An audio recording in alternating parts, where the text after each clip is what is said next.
Hello YouTube! Isn't this cute?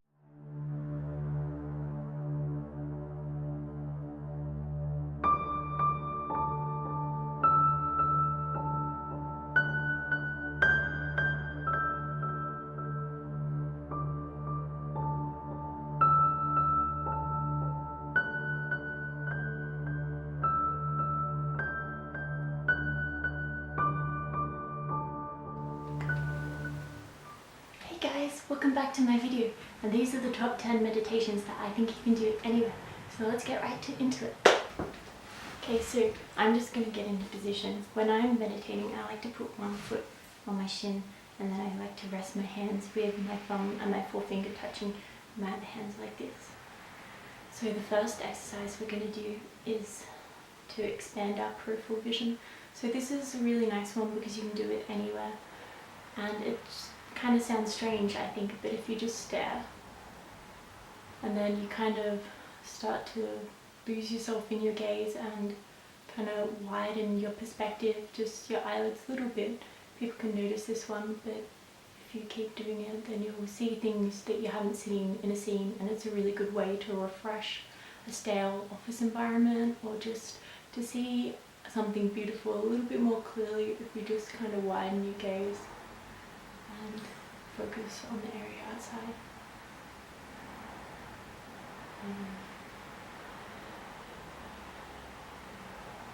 So that's my first meditation. I hope you guys like that one. You can widen your gaze anywhere, anytime, and it's just something you can do like whenever you feel like, when you're in the bathroom, when you're in the shower, when you're at work, at school. It's just a really versatile option. Some of the other positions are like this, kind of nice. Occasionally I do this because I Ted Carr from Fruit Living did that, and it's a nice one, but I do like this. It's a really gentle pose. In yoga sometimes we do this as well, but that's only if you can really sit down and meditate. I know a lot of times we can't really fit meditation into our lives. Number 2 is word repetitions. I think word repetitions are really useful because they can force you and change your mindset. I know a lot of people go to food or drugs or anything else to change their mindset, when repetitions can really help you to get there without abusing any substances or your body or anything like that. So some of my favorite word repetitions are thank you, love, space, marshmallow. Marshmallow is a really good one. Or divine. Divine's a really nice word as well. So today I feel like I'm going to say the word peace. So I'm just going to say peace a lot. So guys can enjoy that. I might fast forward through it if it gets a little slow. Peace. Peace. Peace. Peace. Peace. Peace. Peace. Peace. Peace. Peace. Peace. Peace. Peace. Peace. Peace.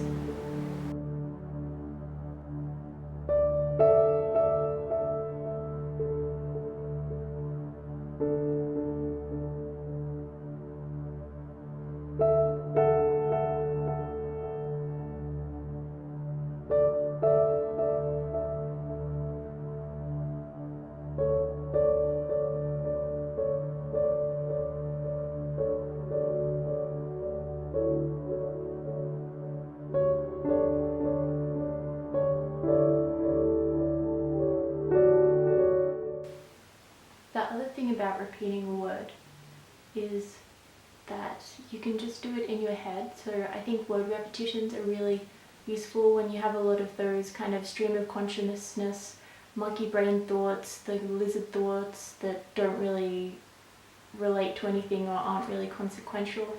So you can practice words aloud. Third task in our list of meditations is color counting.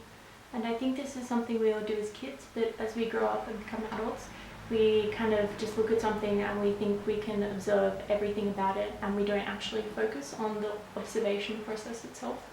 So I'm just going to list some of the colours I can see and some of the things around me in this scene that are really beautiful. You don't have to list them aloud because you can do this meditation anywhere, but I'm just going to do it aloud just because it makes it a little more interesting for you guys. So just so you can see how it's done. I know you don't really need to see how it's done, but I'm just going to show you how I do it. So I can see pink in the flowers outside in the front yard this morning, and I can see the blue of the sky. I can see the green of the carpet, more faded and muted. I can see the blue of the blanket and kind of the white cream lining of the carpet, the black of my jacket and my laptop bag. I can see the orange of the... Yes? What is it? See you in a couple of hours. Okay, see ya! Sorry about that, guys. I can see the orange of the mermaids, the dolls in this craft room. I can see the clearness of the drink bottles. I can see the different colours of felt and things like that. Lots of noise. I can see the white of the bookshelf and the browns of the floorboards. There are so many colours in this room. I think even in white you can see little details of light and colour, and no situation is truly static or truly blank. There's a purple box over there. This room is filled with colour and light, and there's even a neon green board. And I think that all the colours here are really exciting, all the different shapes. You can do shapes as well. I don't do shapes that often because I find colour a bit more, but there are lots of shapes. Some of these exercises are a little bit sleepy. Number 4 is to soften your gaze. So this is another one that people can notice. So you can do it anywhere, but it might kind of affect how people perceive you or react to you. So when I'm out and about, I sometimes, if I'm staring at someone really intently like this, I just like to soften my gaze a little bit. So it's kind of like you're giving them the Lion King eyes, but it's very relaxing. You can just kind of let go.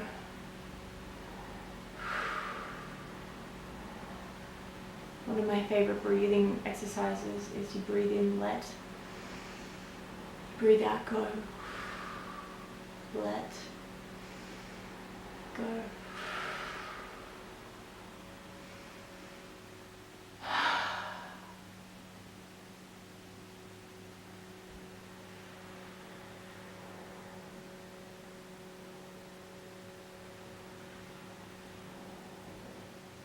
There are no obligations or things that meditation can't conquer. I know in work and situations you can find a lot of depth in the clarity of peacefulness. And they say that Einstein wrote some of his best equations in those moments of peace. That's what I heard in a video anyway.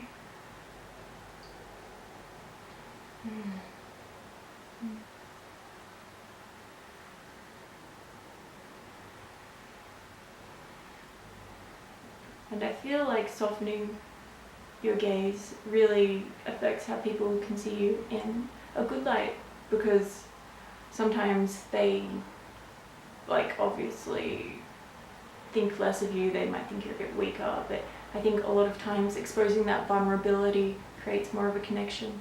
But then there are obviously people and situations where you don't want to expose any vulnerability by softening your gaze. So this one isn't the most appropriate, but it is something that you can do anywhere, anytime, without people freaking out as if you did some massive yoga pose or some really intense out there cookie kind of meditation. Number 5 is eye gazing. So I'm just gonna gaze at the camera.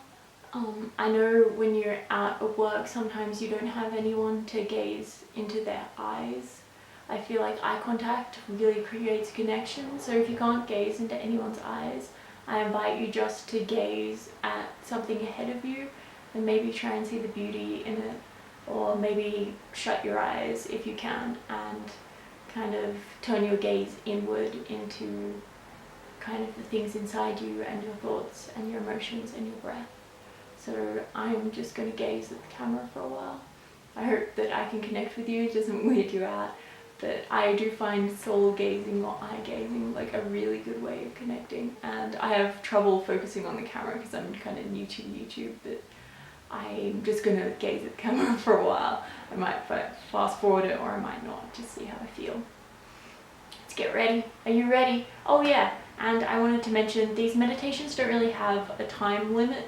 You can kind of take them as long as you like. I know some people like to do a couple minutes or 5 minutes or 10 minutes.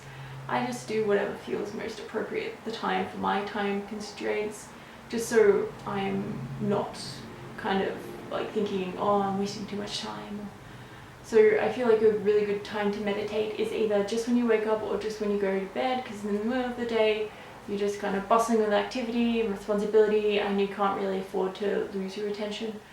But you can do them anytime. I meditate at work all the time, when I'm not focused on a task, when I'm just passing time on the train, waiting for a bus, that's kind of when I meditate.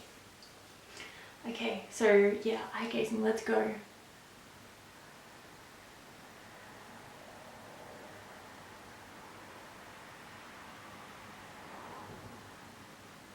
Oh, and you can blink.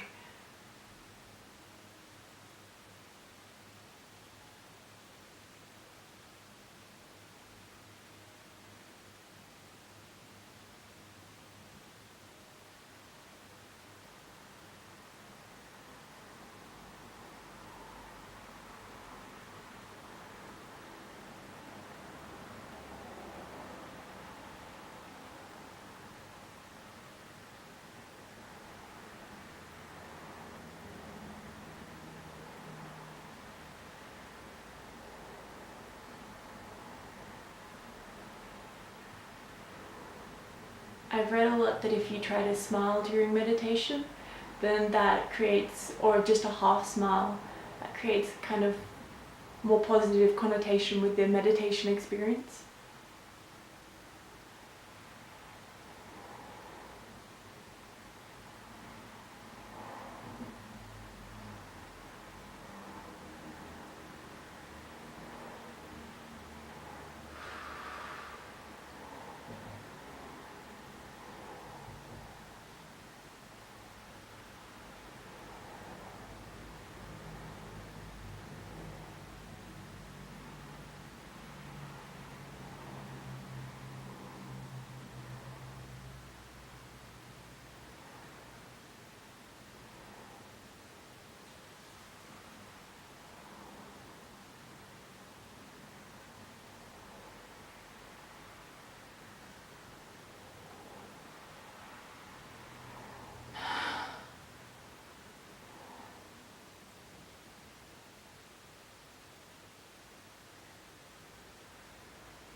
Okay, number 6 is counting your breath.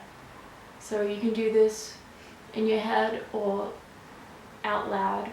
I'm just gonna do mine out loud. Actually, I don't know. We'll see how it goes.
When I do this exercise, I try to go for long, interrupted, deep breaths. And I feel like this really refreshes your body, it slows down, pulls you back into the moment. It's really effective. Number 7 is I like to list all the things that I'm grateful for and that I love about myself. I think gratitude and self-love is so important. So I'm just going to list some things off the top of my head. Sometimes I do it in my mind, but today I'm going to do it out loud. I'm so grateful for my health. My health has been really improved lately, and I've been able to go running. I've been out for long walks in the sun. I've been eating very healthy on and off, and I am young and I'm fit and I feel really strong, and I can do all the things I dream of with my body. There's nothing I'm held back. I don't have any severe injuries, and the injuries I do have, I know that in every moment my body is healing myself from them, and I know your body is healing itself too. The other thing I'm grateful of is my family. I have an excellent family. You could hear my dad just saying goodbye to me then. I have the best family. I'm so lucky to have people who love me, who don't abuse me. And then I feel like I have such a large family as well, being really blessed in that way. And I love my family a lot. My third thing I'm grateful is my friends. I have a couple of really close friends who I talk to on a frequent basis, and kind of being able to engage with them and tell them my personal thoughts, and just being able to talk about nothing really enhances my social mobility, my love for others, my appreciation of the genuine connections in the universe. And my friends are really cool, and so I'm always learning new things from them. The fourth thing I'm grateful is for video games. I really love video games. Just playing video games is so great, and they're just so fun, and it's so great that we have such an entertainment-based culture where we can create things just for our own pleasure and kind of enjoy them, and we're constantly just making more beautiful and more fun things, and things are just getting more beautiful and more fun all the time. And I love playing video games, and some of my favorite video games are games where there's very little violence, like Animal Crossing. And I think the peacefulness in our society, we have so many peaceful countries in the world, so many countries that aren't at war, and it's just so beautiful. And I'm so glad that my country isn't at war and that I don't have to fight anyone, and I can just be myself and pursue my own personal goals. I think peacefulness is such a gift, and I know people have fought long and hard just so we can be at peace with one another and be accepting and loving of others. Another thing I'm grateful for is the color blue. It's a really fucking good, it's a really freaking good color. I love the color blue. It's so tranquil, it's so reassuring. It's just like something that our society has been, and there's blues everywhere. It's wherever you look, blue and orange. Our skin and our eyes and our sky and the water, and blue. Such a good color. See, look, I've got some blue on me. Blue. Another thing I'm grateful for is chocolate. I really love chocolate. I try not to eat too much of it, but such a beautiful thing. Our taste, our sensation of taste, to create such a kind of aromatic, rich, dark, velvety experience. I love chocolate. I just think of all the times that I've eaten chocolate and I'm like, those were some good times. A world without chocolate. Just cocoa is such a beautiful thing. I think cocoa and coffee are some of the most beautiful kind of spices. I guess they're not spices, but they're so beautiful. Another thing I'm really grateful for is celebrities. I really love Jared Way. He gives me so much inspiration. I've been watching Casey Neistat's videos lately, and Nusion Speaks. YouTubers, just celebrities. I'm just sending them so much love and joy. I really love Evander Lynch. I think she's so cool, and I think Emma Watson is so cool. These are just some of the celebrities I consume. I think that just the fact that people open themselves up to us, actors and actresses, and then we connect with them is really beautiful, even if it's only a one-way connection. The fact that we can have these beautiful relationships despite their one-sided nature is really gorgeous. Can you hear that bird calling? So beautiful. Just gonna cross over my legs. I think balance is really important. The next meditation I'm gonna do is feeling all the way. All the ways my body connects with the earth and the air. My body connects with its environment in so many beautiful ways. I connect with the air, the breath that joins us all. My heart thuds along, as does yours, and the blood that courses through me is the blood that is coursed through my ancestors and my Viking ancestors and my normal people, my European ancestors, my children if I ever have any. We're all connected by our blood and our breath and water. So I'm just gonna start this exercise by feeling connected at the bottom, from the tip of my toes up to the top of my head. So I'm just gonna wiggle my toes, give them some life, and just gonna feel the way my toes connect to my feet and the way they tuck into my legs and into the floor. And now I'm going to go up, so I'm going to feel the soles of my feet and the way they press into the air,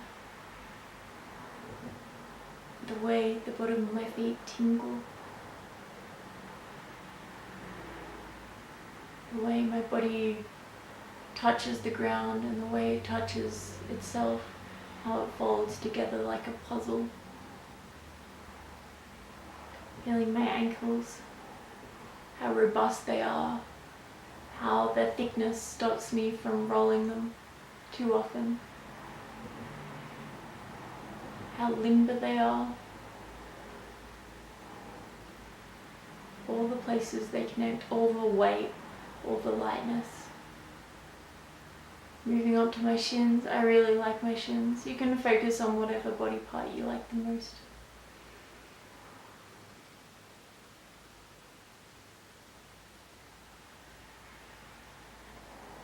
I'm focusing on my knees now, going up to my thighs,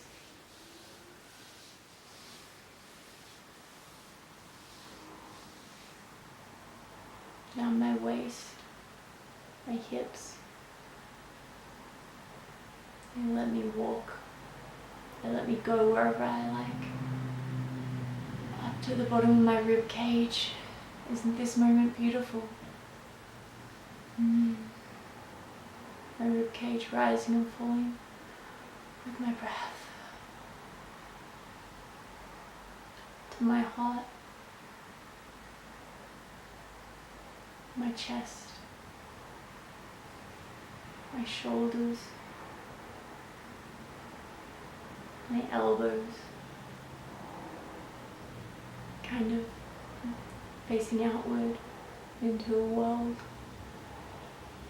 My wrists, my pads of my hand, my palms, my fingers and my fingertips, my knuckles, back up to my neck, my head, my ears, my mouth, my eyes, my forehead, my scalp. So just gone through all my bodies and kind of felt it out. I feel like I've connected with this moment a little bit more. The next two meditations are about imagination. So I'm just going to imagine, and you can imagine too, a glowing healing light in the center of your chest. And it can be whatever color you want. It can be green or blue or orange or yellow. I'm just going to imagine that my light is purple, and this purple light is flooding me on the inside, and it's turning blue now. It's a healing light.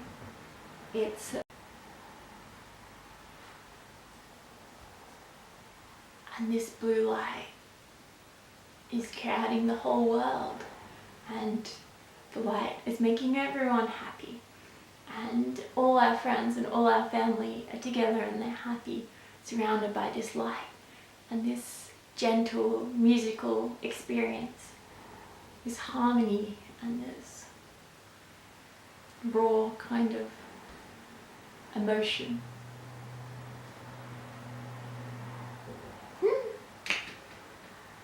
So that's the light exercise. You can kind of like let your imagination run wild with the light exercise. You can direct it towards maybe a friend who's suffering, or you can make it more of a kind of buoyant experience, more of a vital kind of like independently, experimentally growing and changing experience.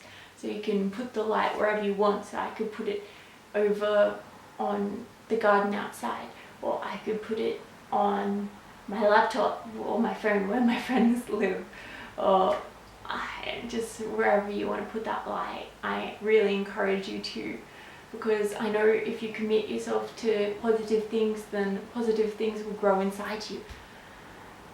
So that was a quick meditation.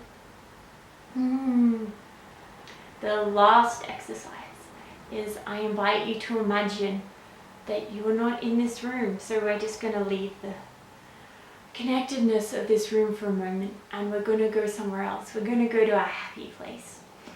My happy place is on an ocean. This is going to sound really strange, but it's a black colored ocean, and the sky is a vivid blue, and I'm sitting on the waves. I'm floating on them effortlessly, and in my dreams I'm sitting here like this, and I'm completely light. I'm feather light, and I'm just sitting here in complete harmony with the universe, and everything fades away around me.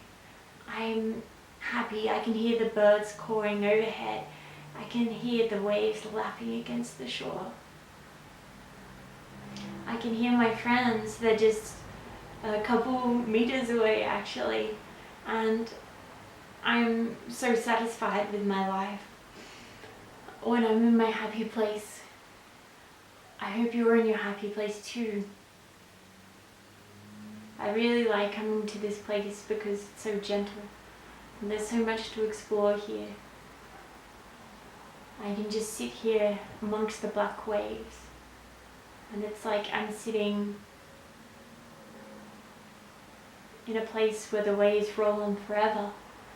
And I do like those waves because they're so gentle and because they're so active, but then they can create stillness as well. And they're alive just like my breaths are alive, and our breaths are like the coming and going of the tides, and they're like the many phases of the moon. And I'm just sitting on those waves beneath that moon, and there's a blanket of stars before me. And I can feel that moonlight on my skin, and it feels warm and it feels crisp. And I am happy there, and I'm happy here. So those are my top 10 meditations. I feel a lot more calm and centered. Hope you feel calm and centered. Hope you have a fantastic day. And I really encourage you to just be the best version of yourself, and I'm really glad I shared this experience with you. These are the top 10 meditations I do that you can do anywhere, take with you wherever you go. So just be happy and be yourself. Bye!